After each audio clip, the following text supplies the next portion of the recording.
जैसा कि आज का टॉपिक है tridosha and scientific approach. Tridosha is the basic principle of Ayurveda on which all the Ayurveda is based.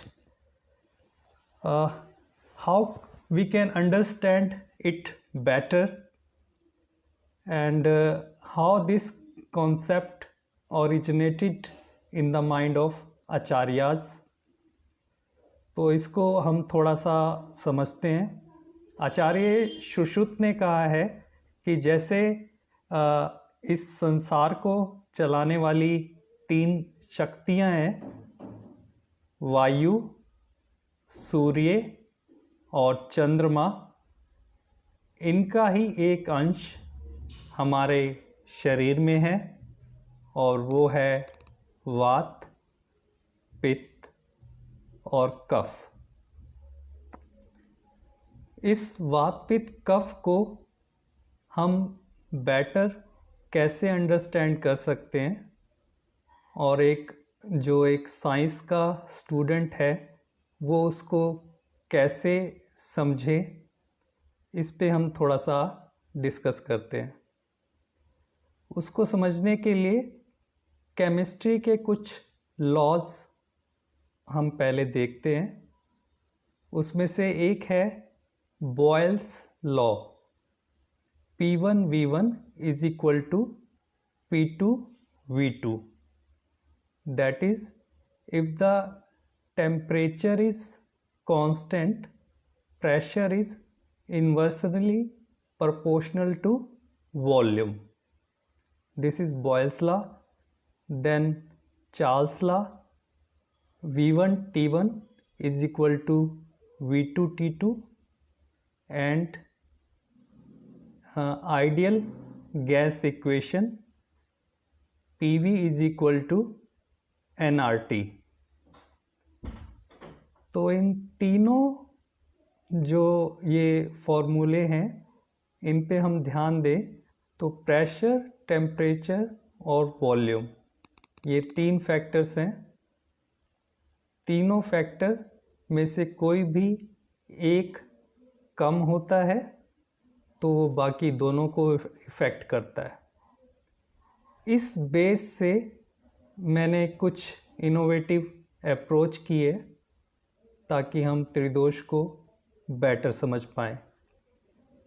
अब इसको थोड़ा सा और क्लैरिफाई करते हैं कि वात पित्त कफ को हम कैसे अंडरस्टैंड कर सकते हैं। उसमें जो मेरा व्यू है वो है वात को as a pressure, pitta as a temperature and kapha as a volume. Vata, pressure, pitta, temperature, kapha, volume. अब ये कॉन्सेप्ट जो केमिस्ट्री के लॉज मैंने बताए हैं उनसे आया है और इसको हम कैसे अंडरस्टैंड करें अब वो स्टार्ट करते हैं। जैसे कि हम कहते हैं जो त्रिदोष हैं वो स्वरूपहीन हैं। प्रेशर, टेम्परेचर, वॉल्यूम ये भी स्वरूपहीन या स्ट्रक्चरलेस हैं।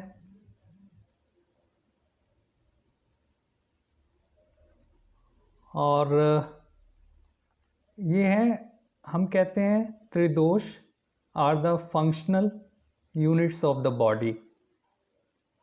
और जो ये प्रेशर, टेम्परेचर, वॉल्यूम है, they are also the functional units of the body. Third point, हम आयुर्वेद में कहते हैं कि अगर कोई एक दोष कम या ज़्यादा होता है तो वो बाकी दोषों को प्रभावित करता है। सेम ऐसा प्रेशर, टेम्परेचर और वॉल्यूम के साथ भी है। इन तीनों में से भी कोई भी एक अगर कम या ज़्यादा होता है तो वो बाकी दोनों को प्रभावित करता है, जो कि केमिस्ट्री के जो हमने लॉज देखे हैं उससे वो क्लियर भी होता है। नेक्स्ट पॉइंट, हम कहते हैं कि दोष पूरे शरीर में विद्यमान है। ऐसे ही प्रेशर, टेम्परेचर और वॉल्यूम ये भी पूरे शरीर में विद्यमान है। पहले हम प्रेशर का एग्जांपल लें तो प्रेशर पूरी, अगर मैक्रो लेवल पे देखें, पूरी बॉडी का ब्लड प्रेशर, और अगर हम माइक्रो लेवल पे देखें तो एक सेल का, उसका भी अपना इंट्रा सेलुलर प्रेशर है, उसके बाहर एक्स्ट्रा सेलुलर प्रेशर है, एक सेल का भी अपना टेम्परेचर होता है और एक सेल की भी अपनी वॉल्यूम होती है। ऐसे ही पूरी बॉडी के लेवल पे देखें तो एक पूरी बॉडी का भी अपना टेम्परेचर होता है और पूरी बॉडी में जो मसल्स हैं, बोन्स हैं, मसल वॉल्यूम वो भी एक नॉर्मल रेंज में है तो पर्सन हेल्दी है। तो जैसे त्रिदोष पूरी बॉडी में विद्यमान है, चाहे वो बड़े लेवल पे देखें या हम छोटे से छोटे लेवल पे देखें, ऐसे ही प्रेशर, टेम्परेचर, वॉल्यूम भी पूरे शरीर में विद्यमान है, बेशक वो हम मैक्रो लेवल पे देखें या माइक्रो लेवल पे देखें। नेक्स्ट बात करते हैं दोषों के कर्म की। जैसा कि आयुर्वेद में कहा गया है कि जो वात दोष है उसका मुख्य कर्म गति है, और आप देखेंगे कि बिना किसी प्रेशर डिफरेंस के कोई भी मूवमेंट पॉसिबल नहीं है। प्रेशर डिफरेंस होगा केवल तभी ही मूवमेंट होगी। और पित्त के बारे में हम कहते हैं कि इसका मुख्य कर्म दीपन पाचन है। जितने भी दीपन पाचन अर्थात जितने भी डाइजेस्टिव सिक्रीशंस हैं सब उष्ण होते हैं, यानी उसका टेम्परेचर स्लाइटली रेज्ड होता है। तो इससे ये क्लियर होता है कि पित्त को हम एज ए टेम्परेचर ले सकते हैं, और इसको भी अगर हम मैक्रो लेवल पे देखें तो पूरी बॉडी का भी एक टेम्परेचर होता है, और एक माइक्रो लेवल पे देखें तो एक सेल का भी अपना टेम्परेचर होता है। और कफ की बात करें तो कफ का जो मुख्य कर्म है बॉडी में वो है स्थिरता या बल, और अगर हम इसको volume as a volume consider करें तो जितनी बॉडी की मसल्स की वॉल्यूम जितनी ज़्यादा होगी बॉडी उतनी ही स्टेबल होगी। तो इस तरह से जो तीनों दोषों के मुख्य कर्म हैं वो हमने प्रेशर, टेम्परेचर और वॉल्यूम से कंपेयर किए हैं। अब है दोषों की वृद्धि के लक्षण। जैसे वायु दोष अधिक बढ़ने पे शूल होता है, और अगर हम प्रेशर से कंपेयर करें तो डेफिनेटली जहाँ पे बॉडी के जिस पार्ट में पेन है वहाँ पे प्रेशर बढ़ा हुआ होता है। प्रेशर बढ़ने के कारण ही पेन होता है। नेक्स्ट, पित्त। पित्त वृद्धि होने पर मुख्य लक्षण दाह, और जहाँ दाह है, बर्निंग सेंसेशन है, वहाँ पे डेफिनेटली टेम्परेचर भी बढ़ा हुआ होगा। अब कफ। कफ की वृद्धि का मुख्य लक्षण है गुरुता। गुरुता यानी हैवीनेस। जहाँ भी हैवीनेस है, इसका मतलब वहाँ पे वॉल्यूम बढ़ी हुई है। तो ये हो गया कफ वृद्धि का लक्षण। अब बात करते हैं नेक्स्ट पॉइंट, सम दोष, यानी जो तीनों दोष हैं अगर बॉडी में एक नॉर्मल रेंज में रहते हैं, then the person is healthy. अगर उस रेंज से कम या ज़्यादा होते हैं तो पर्सन इज अनहेल्दी और इल। ऐसे ही बॉडी में प्रेशर, टेम्परेचर और वॉल्यूम, इन तीनों की भी नॉर्मल रेंज होती है। अगर प्रेशर, टेम्परेचर और वॉल्यूम तीनों अपनी नॉर्मल रेंज में हैं, चाहे वो मैक्रो लेवल में हो या माइक्रो लेवल में, person will be healthy, otherwise ill. इसको थोड़ा समझते हैं। जैसे प्रेशर, पूरी बॉडी का प्रेशर है मैक्रो लेवल पे, अगर blood pressure with in normal range है, person is healthy, otherwise ill. और माइक्रो लेवल की बात करें, एक सेल का अगर जो नॉर्मल प्रेशर की रेंज है उसमें है within normal range, then the cell is healthy, otherwise ill. Next, temperature. Temperature की भी नॉर्मल रेंज होती है।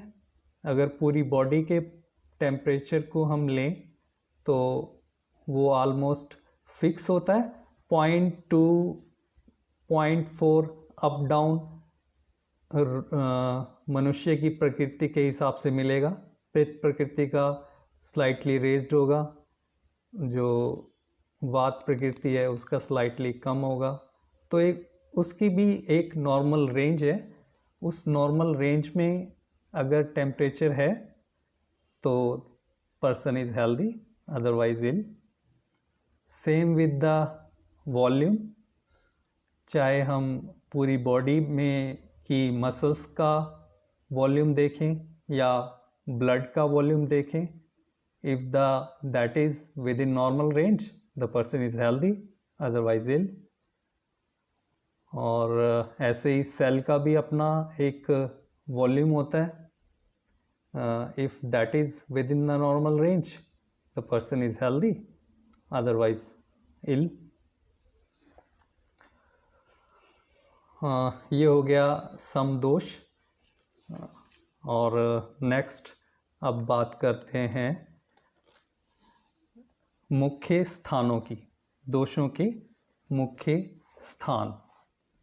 जैसे वात का मुख्य स्थान जो बताया गया है वो पक्वाशय बताया गया है। तो इसका अर्थ क्या है?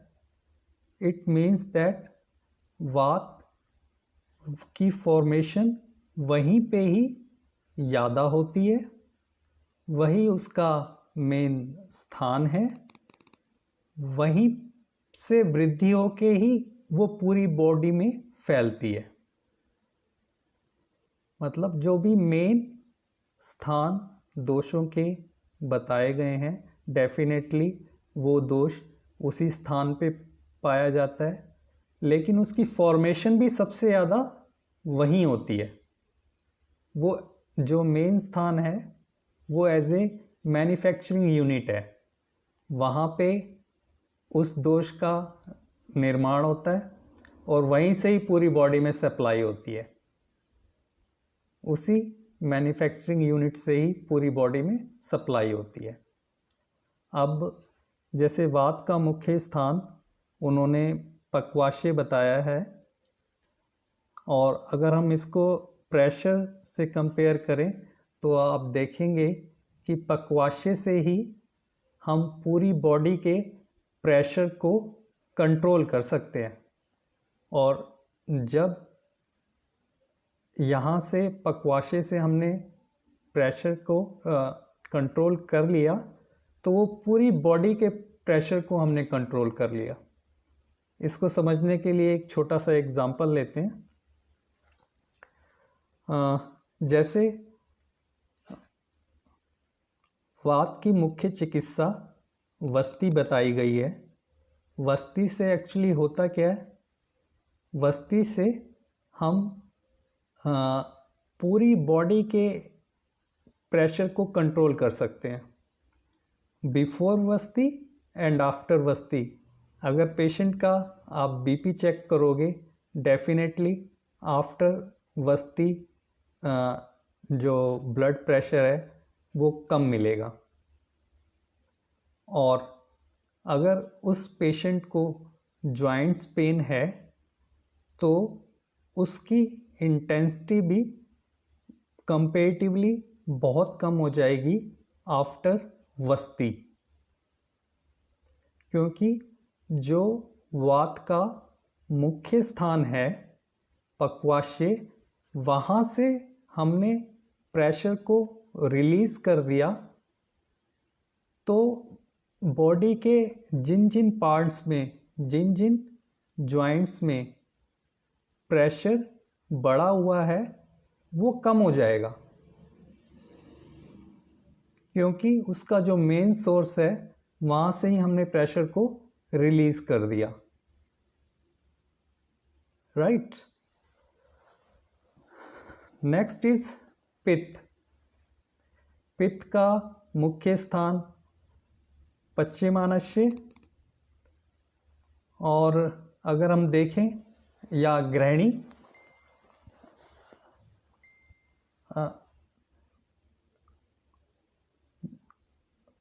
ग्रहणी में ही जो भी डाइजेस्टिव सिक्रीशंस निकलते हैं वो सब उष्ण होते हैं, वही पित्त का मुख्य स्थान है, वहीं पे ही वो सबसे ज़्यादा पाया जाता है, वहीं से ही उसको हम कंट्रोल कर सकते हैं और वहीं से ही वो पूरे शरीर में फैलता है। उससे पहले जो हमने पक्वाशय की बात की, जो वात का मुख्य स्थान है, वात का वो मुख्य स्थान है, वहीं पे ही उसका सबसे ज़्यादा निर्माण होता है, वहीं से ही वात को हम कंट्रोल कर सकते हैं और वहीं से ही वो पूरे शरीर में फैलता है। ऐसे ही पित्त है, उसका मुख्य स्थान पश्चिमानस्य या ग्रहणी, वहीं पे ही उसका सबसे ज़्यादा निर्माण होता है, वहीं पे ही वो सबसे ज़्यादा पाया जाता है, वहीं से ही उसे विरेचन के द्वारा हम कंट्रोल कर सकते हैं और वहीं से ही वो पूरे शरीर में फैलता है। तो विरेचन जब हम देते हैं, डेफिनेटली विरेचन के बाद अगर हम पेशेंट का टेम्परेचर देखेंगे तो वो कम मिलेगा, और जैसे कि हमने अगर उसे विरेचन दे दिया तो उसका टेम्परेचर भी कम हो गया। जो मेन स्रोतस है, जो सबसे बड़ा स्रोतस है, यानी हमारी स्मॉल इंटेस्टाइन और लार्ज इंटेस्टाइन, इस मेन स्रोतस से या हम कहें कोष्ठ से अगर हमने टेम्परेचर को एक्स्ट्रा जो बॉडी की उष्णता है या टेम्परेचर है उसको रिलीज़ कर दिया तो पूरी बॉडी की उष्णता और टेम्परेचर डेफिनेटली कम हो जाएगा। अब बात करते हैं तीसरे दोष यानी कफ की। उसका मुख्य स्थान आमाशय है, यानी सबसे ज़्यादा वो आमाशय में ही बनता है, सबसे ज़्यादा आमाशय में ही पाया जाता है। आमाशय से ही पूरे शरीर में वो फैलता है और आमाशय से ही हम उसको कंट्रोल कर सकते हैं वमन के द्वारा। तो आचार्यों ने जो ये वमन, विरेचन और वस्ति बताया है, ये इसीलिए बताया है कि तीनों दोषों के स्थान मुख्य इन्हीं में ही हैं और इन्हीं से ही हम इनको कंट्रोल कर सकते हैं। वमन से हम क्या करते हैं, जो बॉडी में एक्स्ट्रा वॉल्यूम किसी चीज़ का है, मान लो वो कोई अस्थमेटिक पेशेंट है, उसके लंग्स में कफ पड़ा हुआ है, तो वमन के द्वारा पहले हम जो आमाशय में पहले स्नेहन स्वेदन के द्वारा जो कफ है, दोष बढ़ा हुआ है, उसे स्निग्ध करते हैं, फिर स्वेदन कराते हैं, उसके बाद वमन कराया जाता है ताकि दोष ईजिली आमाशय में आ जाए और वमन के द्वारा उसे बाहर निकाल दिया जाए। आमाशय से जो बढ़ा हुआ कफ है वो बाहर निकल जाता है, तो डेफिनेटली बॉडी के हर पार्ट में कफ यानी जो वॉल्यूम है वो कम हो जाएगा, हर चीज़ का वॉल्यूम कम हो जाएगा। तो ये थी तीनों दोषों के जो मेन स्थान हैं शरीर में, उसको हमने कैसे अंडरस्टैंड किया प्रेशर, टेम्परेचर और वॉल्यूम से। तो ये कुछ पॉइंट्स थे जिससे हम तीनों दोषों को बेटर अंडरस्टैंड कर सकते हैं और वात को एज ए प्रेशर, पित्त को एज ए टेम्परेचर एंड कफ को एज ए वॉल्यूम। तो ये तीन मेन दोष हैं और इसको हम प्रेशर, टेम्परेचर और वॉल्यूम इन तीनों से अच्छी तरह अंडरस्टैंड कर सकते हैं। हम स्टूडेंट्स को अच्छी तरह समझा पाएंगे तभी वो आयुर्वेद को अच्छी तरह से समझ पाएंगे। वन मोर पॉइंट, जो तीनों दोषों के गुण हैं, जैसे वात का जो गुण बताया है वो है रूक्ष, तो आप देखोगे कि अगर कोई रफ सरफेस है डेफिनेटली वहाँ पे प्रेशर ज़्यादा होगा एक स्मूथ सरफेस के कंपैरिजन में। तो जैसे हम कहते हैं कि वात का मुख्य गुण रूक्ष है, तो इसका मतलब जहाँ रूक्षता है वहाँ पर डेफिनेटली प्रेशर इज़ मोर। और पित्त के गुण की बात करें तो हम कहते हैं उसका कि मुख्य गुण है उष्ण, और टेम्परेचर जहाँ पे उष्णता होगी डेफिनेटली वहाँ पर टेम्परेचर थोड़ा बढ़ा हुआ होगा। और कफ की बात करें, हम कहते हैं कि कफ का मुख्य गुण स्निग्ध है। तो आप देखोगे कि कोई एक फ्रूट हम अगर लें, अगर वो फ्रूट फ्रेश है यानी उसमें स्निग्ध गुण ज़्यादा है तो उसकी वॉल्यूम ज़्यादा होगी। अगर वो कुछ दिन पुराना है, थोड़ा ड्राई हो गया है, स्निग्धता कम हो गई है, तो डेफिनेटली उसकी वॉल्यूम भी कम हो जाएगी। तो ये कुछ पॉइंट्स हैं जिससे हम त्रिदोष को बेटर अंडरस्टैंड कर सकते हैं और एक स्टूडेंट को हम इस प्रकार थोड़ा अंडरस्टैंड कराएंगे तो वो आयुर्वेद को अच्छी तरह से समझ पाएगा। और मेरा मेन जो मोटिव है, जो मैंने बुक्स लिखी हैं,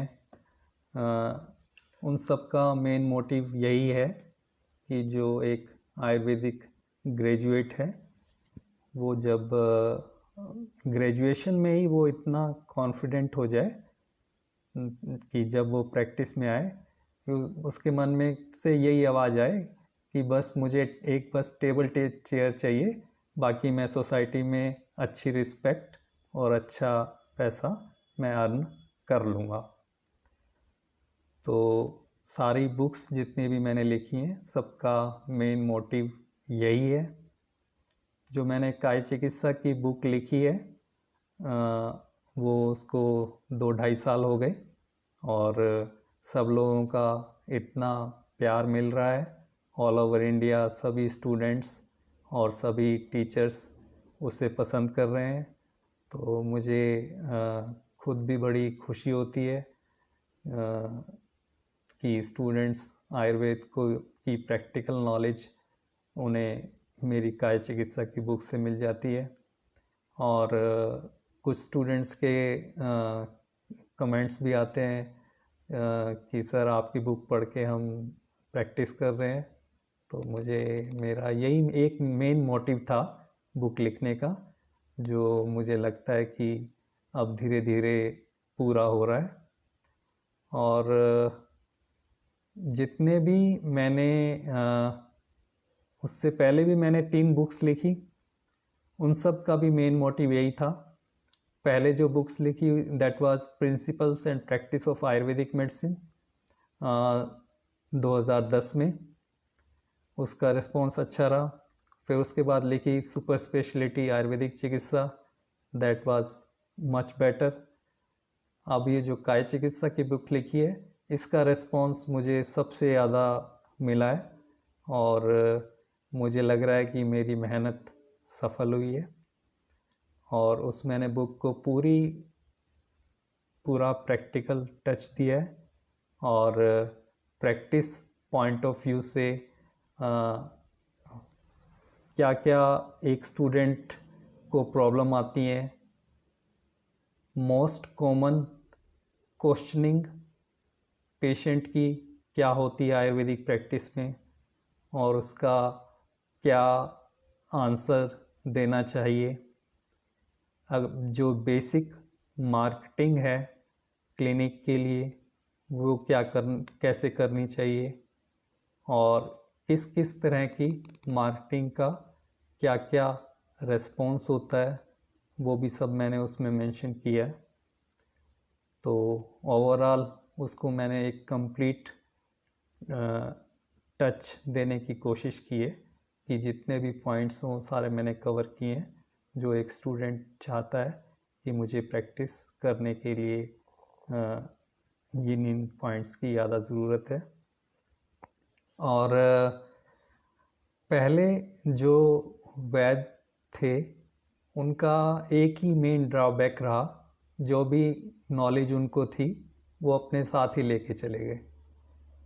और लेकिन अब समय बदल रहा है, सब लोग अपनी नॉलेज शेयर कर रहे हैं और आप जितनी शेयर करते जाओ उतना ही माइंड आपका ओपन होता जाता है और उतनी ही खुशी मिलती है। तो इन सब शब्दों के साथ मैं इस मीटिंग को यहीं विराम देता हूँ और once again I am very thankful to doctor Ram for inviting me. Thank you.